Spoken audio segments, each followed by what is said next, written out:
So we are back. Sir Chris de la Cruz here. And this time we are going to discuss the part 1 of algebra series entitled Pascal's Triangle in Binomial Expansion. Now, what is a Pascal's triangle looks like? So it is an array, a triangular array of numbers that serves as coefficients for binomial expansion. Now, for the meantime, let us try to take a look on how this binomial triangular array or this Pascal's triangle is being constructed.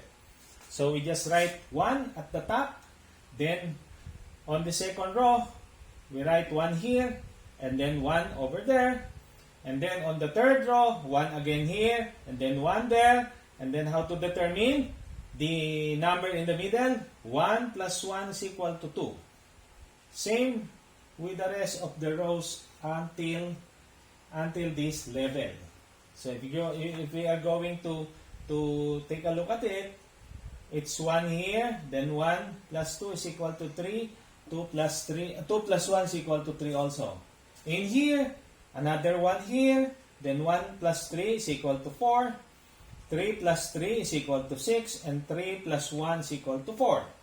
So next, 1 over here, then 1 plus 4 is equal to 5, 4 plus 6 is equal to 10, 6 plus 4 is equal to 10, 4 plus 1 is equal to 5, and then so on and so forth. Okay? Now, what is Pascal's triangle? Well, basically, Pascal's triangle is a triangular array of numbers or coefficients of binomials that arises in probability, theory, combinatorics, and algebra. And it was Blaise Pascal who conceptualized and pioneered. In fact, he was the one who constructed this Pascal's triangle and introduced this to algebra.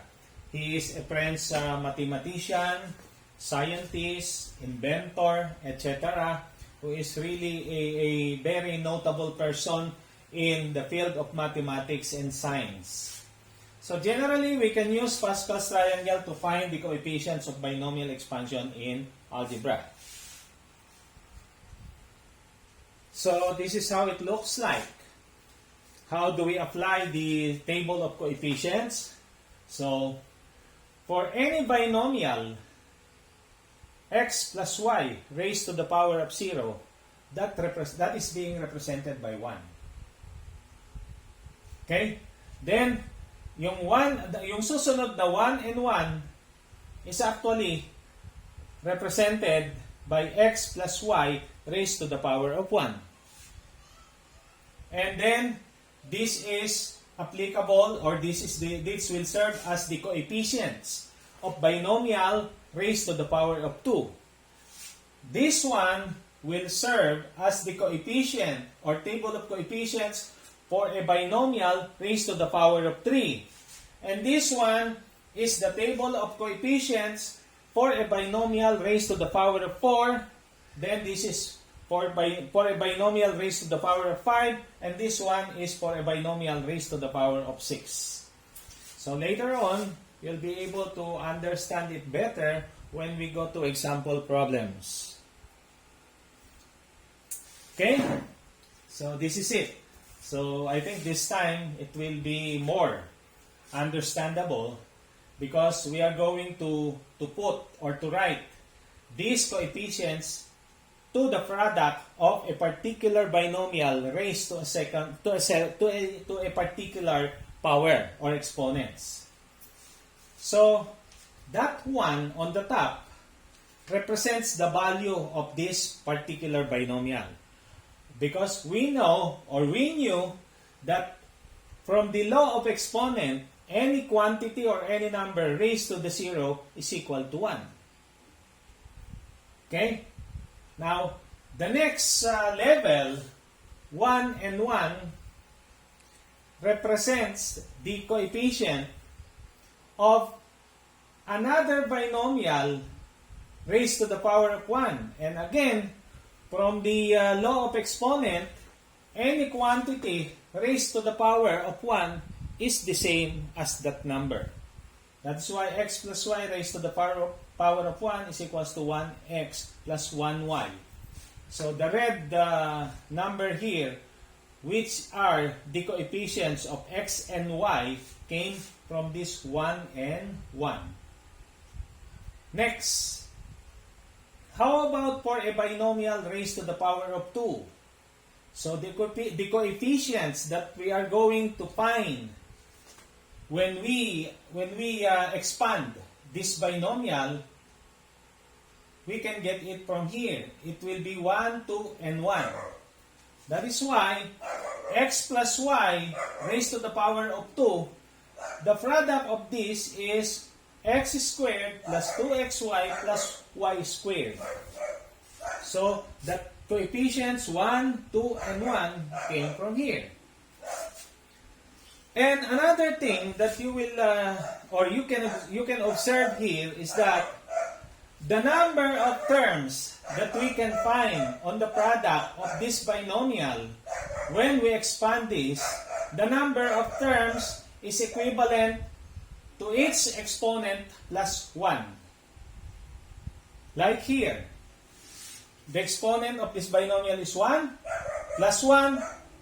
Then the product is 2 terms, composing of 2 terms. Then, in this particular binomial raised to the power of 2, we add 1, that is 3, and that is why the product of this binomial is 1, 2, 3, is 3 terms. Now, this binomial raised to the power of 3, therefore must have 4 terms, and that is 1, 2, 3, 4. This binomial raised to the power of 4 must have 5 terms. And that is 1, 2, 3, 4, 5. And so on and so forth. So those are things that we really have to remember in expanding a particular binomial raised to a certain power.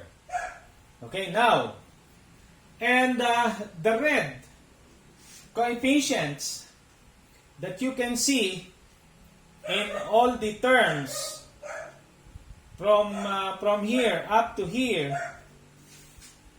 are from the table of coefficients of Pascal's triangle. For the power of 3, it's 1, 3, 3, 1. It's 1, 3, 3, 1. For an exponent of 4, it's 1, 4, 6, 4, 1. It's 1, 4, 6, 4, 1. For an exponent of 5, it is 1, 5, 10, 10, 5, 1. So it's 1, 5, 10, 10, 5, 1. And so on and so forth. So it's not difficult to remember for as long as you know how to construct a Pascal's triangle. Okay? Now, aside from the coefficients, what are the trends that we can observe from this binomial expansion? For example, here, let us try this binomial raised to the second power. If we will just take a look, the first term is x squared, and the last term is y squared, and the middle is 2xy. Now, from x squared going to the right, the exponent of x is descending. That is why from x squared, it becomes x here. Now, as y started to appear, the exponent is ascending as it goes to the right. So, from y, it becomes y squared. Why do I explain this trend in descending and ascending exponent? Because that is the trend that we are going to follow as we move to a higher exponent down here. So, in our third exponent here, x plus y raised to the third power, we know that the total number of terms when we expand this particular binomial is equivalent to 4. So, it's 1, 2, 3, 4. So, at first, you can already write x cubed here and then y cubed there. So the remaining terms are the middle. Now, the coefficients, we know already the coefficients because that is 3 and 3. Now, how about the trend of exponents for x and y? Again, in any binomial expansion, as we go along to a higher exponents, then the exponent of x as you go to the right is descending, while the exponent of y is ascending. So let's try to take a look at here.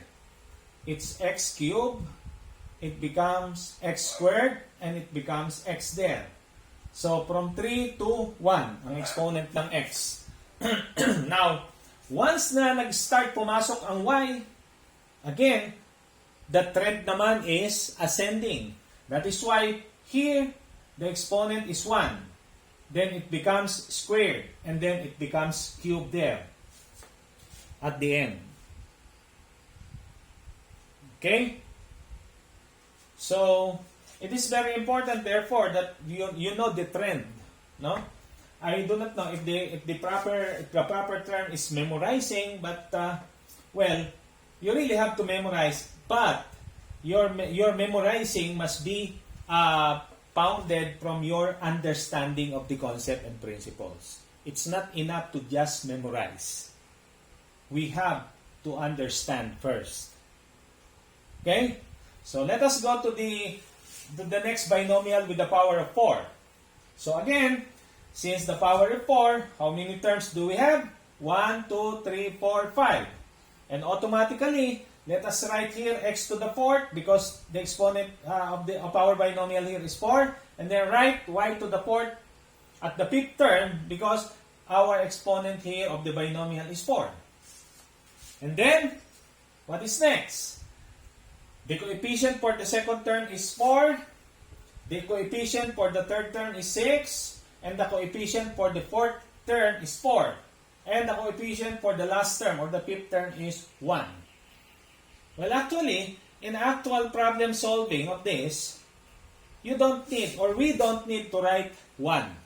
Because any variables or any quantity is understood to have a coefficient of 1. So we don't need to write 1x plus 1y. We simply write x plus y.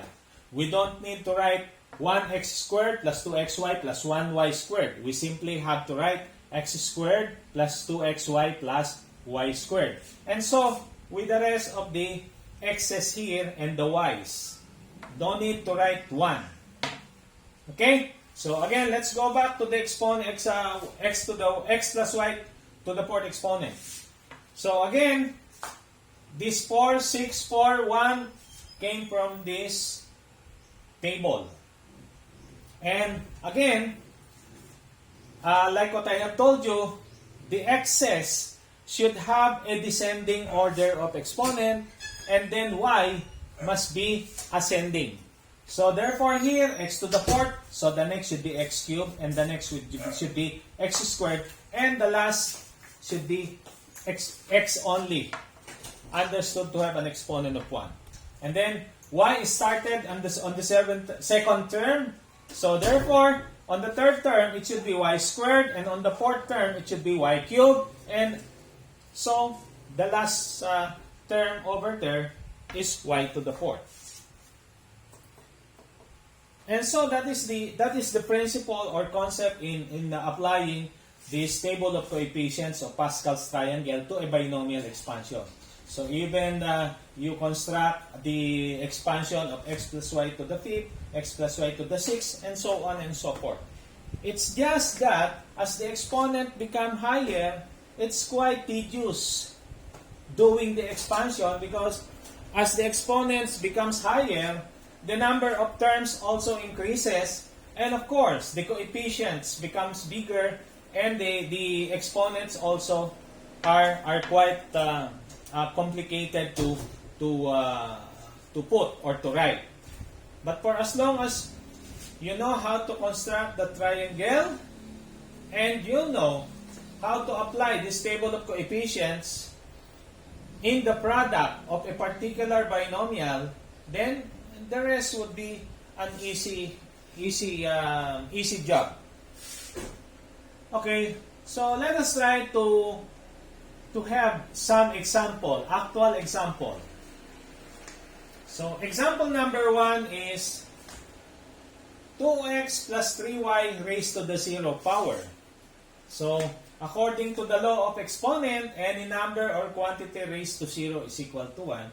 That is why our answer here is 1. And in our triangle here, if the exponent is 0, that is 1. Okay? So example number 2, same binomial. 2x plus 3y raised to the power of 1 is equals to 2x plus 3y. So this is one also of the simplest exponent rules. If you raise any number to the power of 1, the result will be that number. That's why here, x plus y raised to the power of 1 is equals to x plus y. Okay? So let's go to another example. So as we move to a higher exponent, our solution becomes more complicated. Well, I don't know. It's not actually complicated, but just a little bit tedious in solving the problem, because it takes us longer number of terms, and we have to of course simplify bigger numbers or quantities of numbers and coefficients. So number 3 is 2x plus 3y raised to the power of 2. So again, I put in here the formula for a binomial raised to the second power, so that this formula will serve as our guide in expanding this particular 2x plus 3y raised to the second power. So take note that based on our formula, 2x here serves as our x, and 3y here serves as our y. So therefore, if this is our x, from the formula, the first term is x squared, so we write 2x there raised to the power of 2. And then, if our x is 2x and our y is 3y, so we write quantity 2x times quantity 3y. And then, at the third term, it's y squared. So if this is our y, so therefore, 3y raised to the second power. 1, 2, 1 are actually the coefficients that came from our Pascal's triangle here. Binomial raised to the second power, ang coefficients niya are 1, 2, and 1. That's why it is 1, 2, and 1 from our formula. So let us simplify this further. So 2x squared is equals to 4x squared plus 2 times 2 is 4 times 3 is 12. 12xy. Plus 3 squared is 9y squared. So our final answer here is 4x squared plus 12xy plus 9y squared. Another example. So like what I have said earlier, as the exponents becomes higher, then the solution is quite tedious to do. So let us go to the third power. So again, this is the formula, and this one is extracted from the table of coefficients of Pascal's triangle. So same variable, same binomial, 2x plus 3y, but this time our exponent is 3. So we follow the same. This is our x, this is our y. So we put our x there, we put our x there, raised to the second power. We put our y there, we put our x there, we put our y there, and raised to the second power, and we put our y there, raised to the third power, and then simplify. So 2 cubed is actually 8x cubed. Then 2 squared is 4, times 3 is 12, times 3 is then 36x squared y. Then here, 3 squared is 9, times 2 is 18, times 3 is 54xy squared. Then here, 3y cubed is equals to 3 times 3 is 9, times 3 is 27. 27y to the third power. Okay? So let's go to a longer example. So this time, this is at an exponent of 4. So 3a plus 4b raised to the fourth power. So again, this is the formula and we just have to copy the equivalent of x and y. So this is our x, this is our y. So just substitute it there. 3a raised to the fourth power. Then 3a raised to the third power times y. Our y is 4b plus 6 times 3a. That is our x raised to the second power. Then our y is 4b raised to the second power plus our x is 3a. Then our y is 4b raised to the third power plus our y is 4b raised to the fourth power, and then simplify. So it's quite like what I have said, the higher the exponent, well, of course, the more, the difficult the solution. And it's quite long or longer than the previous binomial with lower exponent. And much more longer for x plus y raised to the fifth power, because the number of terms here is actually 6. Because the exponent is 5 plus 1, so it becomes 6. That's why if you are going to count here, so here's the answer. The terms should be equals to 6. 1, 2, 3, 4, 5, and 6. Okay? So, it's not actually difficult to solve binomial expansion using Pascal's triangle, but one thing that you have to be extra careful is in terms of multiplication and extraction of exponent. You really have to be very careful, because even you are correct in simplifying the 5 terms for this 6-term answer, but if you commit a mistake in one of the term, then the entire solution is wrong. So you really have to. That is one of the difficulty of mathematics. You really have to be very, very careful. And if you have time, or if you still have time, then you have to review each step of your solution. Okay, so that's all for now. And please subscribe and press the notification bell so that you will be kept updated on our future lecture series in algebra, mathematics, science, and other subjects later on. Thank you for watching.